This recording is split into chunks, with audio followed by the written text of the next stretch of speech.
Hi guys, welcome back to NBD education. मैं हूं अदिति और आज हम बात करेंगे कुछ रेज्यूमे टिप्स के बारे में जिन्हें यूज करने के बाद आप एक अच्छा और इम्पैक्टफुल रेज्यूमे बना सकते हैं जॉब्स या इंटर्नशिप पर अप्लाई करने के लिए।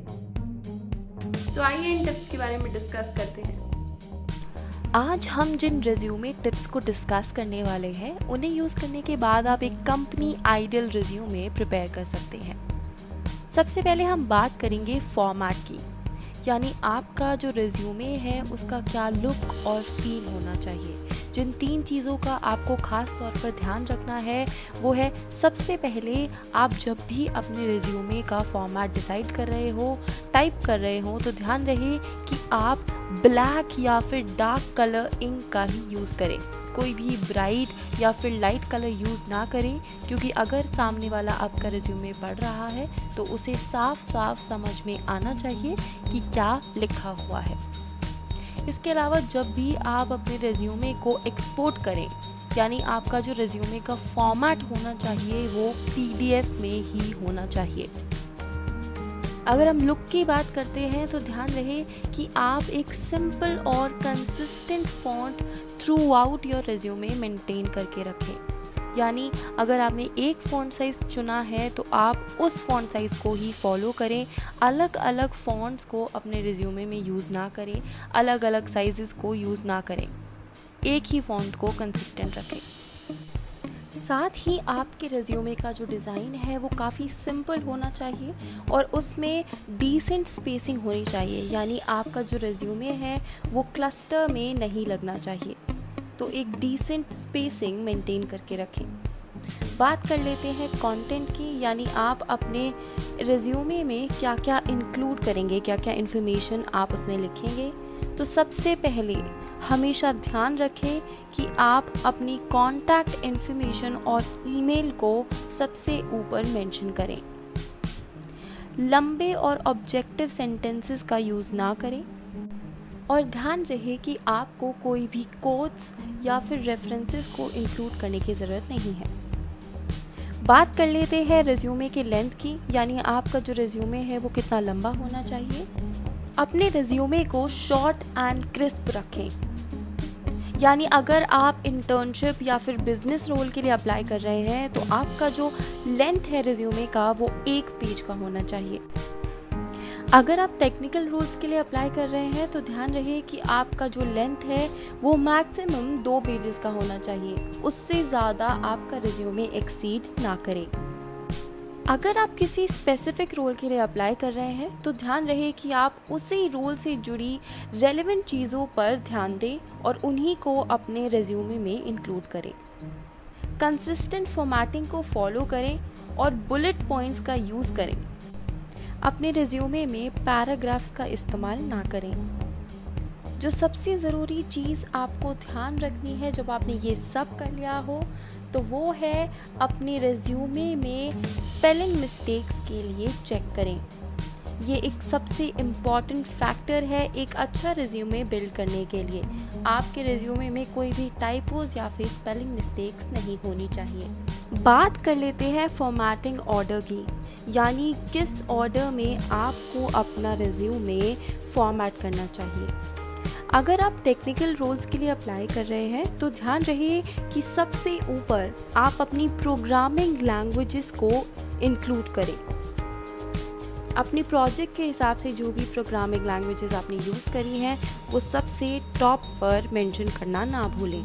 उसके बाद अपने ओपन सोर्स वर्क के बारे में लिखें और उसके बाद अपने क्लास प्रोजेक्ट्स या फिर ग्रुप प्रोजेक्ट्स को इंक्लूड करें। साथ ही अगर आपने कोई मोबाइल ऐप या फिर वेब डेवलपमेंट में काम किया है तो अपने क्लास प्रोजेक्ट्स और ग्रुप प्रोजेक्ट्स के बाद उसको मेंशन करें। अगर आप एक ग्रेजुएट हैं या फिर आप एक स्टूडेंट हैं तो ध्यान रहे कि सबसे पहले आपको अपनी एजुकेशन मेंशन करनी होगी। उसके बाद आप अपने क्लास प्रोजेक्ट्स या फिर एक्सपीरियंसेस को मेंशन कर सकते हैं। इसके बाद लीडरशिप और अवार्ड्स को मेंशन करें और सबसे लास्ट में अपने बारे में मेंशन करें, यानी आपकी क्या स्किल्स हैं, कौन सी क्वालिटीज़ आप परस्यू करते हैं, उन सब चीज़ों के बारे में मेंशन करें। अगर आप एक एक्सपीरियंस्ड इंडस्ट्री प्रोफेशनल हैं तो ध्यान रहे कि आप सबसे पहले अपने एक्सपीरियंस को मेंशन करें, यानी टॉप पे आपको अपना एक्सपीरियंस लिखना होगा। अगर आपके मल्टीपल एक्सपीरियंसेस हैं तो ध्यान रहे कि आप उनके सब सेक्शंस प्रिपेयर करें और उसके बाद आप अपने लीडरशिप और अवार्ड सेक्शन को मेंटेन करें। लीडरशिप और अवार्ड सेक्शन को लिखने के बाद आप अपनी एजुकेशन के बारे में लिखें। ध्यान रहे कि अपने रिज्यूमे को फॉर्मेट करते समय आप इस ऑर्डर का ध्यान रखें। अब बात कर लेते हैं कि आपको किन किन चीज़ों का ख्याल रखना है अपनी एजुकेशन डिटेल्स को मेंशन करते समय। अगर आप एक प्रोफेशनल हैं तो अपनी डिग्री, मेजर्स और सभी इंस्टीट्यूशन को मेंशन करें जो आपने सेकेंडरी एजुकेशन के बाद कंप्लीट की है, यानी 12th के बाद आपने जो भी डिग्री या इंस्टीट्यूशन में पढ़ाई की है उन्हें ज़रूर मेंशन करें। अपनी मोस्ट रीसेंट एजुकेशन को सबसे पहले मेंशन करें, यानी अगर आप एक पोस्ट ग्रेजुएट हैं तो सबसे पहले अपनी पोस्ट ग्रेजुएशन के बारे में मेंशन करें, ना कि अपनी ग्रेजुएशन के बारे में। आप जब भी अपनी ग्रेजुएशन की या फिर पोस्ट ग्रेजुएशन की डेट को मेंशन कर रहे हो, ध्यान रहे कि वो आपकी एक्चुअल ग्रेजुएशन डेट है, यानी जिस डेट पर आपको ग्रेजुएशन का सर्टिफिकेट मिला है या पोस्ट ग्रेजुएशन का सर्टिफिकेट मिला है वो पर्टिकुलर डेट ही हो। इसके अलावा आप जब भी इन डेट्स को मेंशन कर रहे हो, ध्यान रहे कि आप उन्हें मंथ ईयर फॉर्मेट में ही मेंशन करें। अगर आप एक करंट स्टूडेंट हैं या फिर आप एक रीसेंट ग्रेजुएट हैं तो ध्यान रहे कि आप सबसे पहले अपने ग्रेजुएशन की डेट को मेंशन करें, और अगर आप अभी भी पढ़ाई कर रहे हैं तो आपकी जो एक्सपेक्टेड ग्रेजुएट होने की डेट है आप उसको मेंशन करें, और उसके अलावा अपने क्यूमुलेटिव जीपीए को ज़रूर मेंशन करें।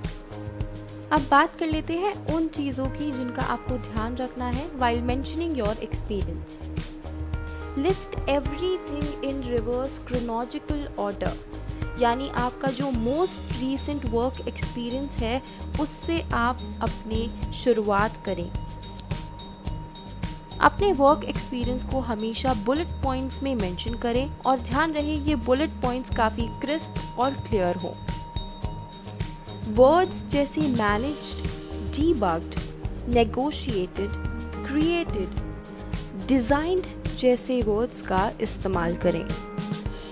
लॉन्ग डिस्क्रिप्शंस लिखने की जगह अपने रिज्यूमे में नंबर्स और एग्जाम्पल्स को इंक्लूड करें। फॉर एग्जाम्पल आप लिख सकते हैं कि number of customers satisfied by your service were 20,000।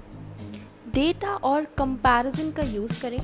For example increase in responses on dialer time by 20%, growth in revenue by 5% for small business clients। इस तरह से अपने डेटा को स्ट्रक्चर करें और ऐसे बुलेट पॉइंट्स में उन्हें फ्रेम कर लिखें। इसके बाद अपने अचीवमेंट और अवार्ड्स को मेंशन करें। For example awarded as the role model for the year 2020। इसके अलावा अपने बुलेट पॉइंट्स को स्ट्रीमलाइन करें। Dates like employer, company position, dates employed for all the jobs and internship must be in month year format, यानी आपके जो भी ज़रूरी डेट्स हैं जैसे आपका एम्प्लॉयर, कंपनी, पोजीशन या फिर जिन डेट्स को आपको एम्प्लॉय किया गया था उन सभी डेट्स को मंथ ईयर के फॉर्मेट में मेंशन करें। और सबसे आखिरी लेकिन सबसे ज़रूरी चीज़ है कि आप अपने काम के लिंक्स अपने रिज्यूमे में ज़रूर अटैच करें, जिसे हम वर्क पोर्टफोलियो भी कहते हैं। तो publication, patents, papers, conference presentations, articles, video etcetera आप अपने रिज्यूमे में ज़रूर अटैच करें। ये आपके पॉसिबल एम्प्लॉयर को ये देखने में मदद करेगा कि आपने क्या क्या काम अभी तक किया है और आपका काम कैसा है। तो जब भी आप किसी भी इंटर्नशिप या कंपनी में अप्लाई करने के लिए रिज्यूमे बना रहे हो, इन सारी चीज़ों का ध्यान ज़रूर रखें और इस रिज्यूमे स्ट्रक्चर को मेंटेन करें। ऐसा करने से आप एक अच्छा रिज्यूमे डेवलप कर पाएंगे। अगर आपको हमारा ये वीडियो पसंद आया हो तो हमारे चैनल को लाइक और सब्सक्राइब करना ना भूलें। साथ ही अगर आपके कोई सुझाव हो तो हमें कमेंट सेक्शन में जरूर बताएं। This is me Aditi signing off. तब तक के लिए stay home and stay safe.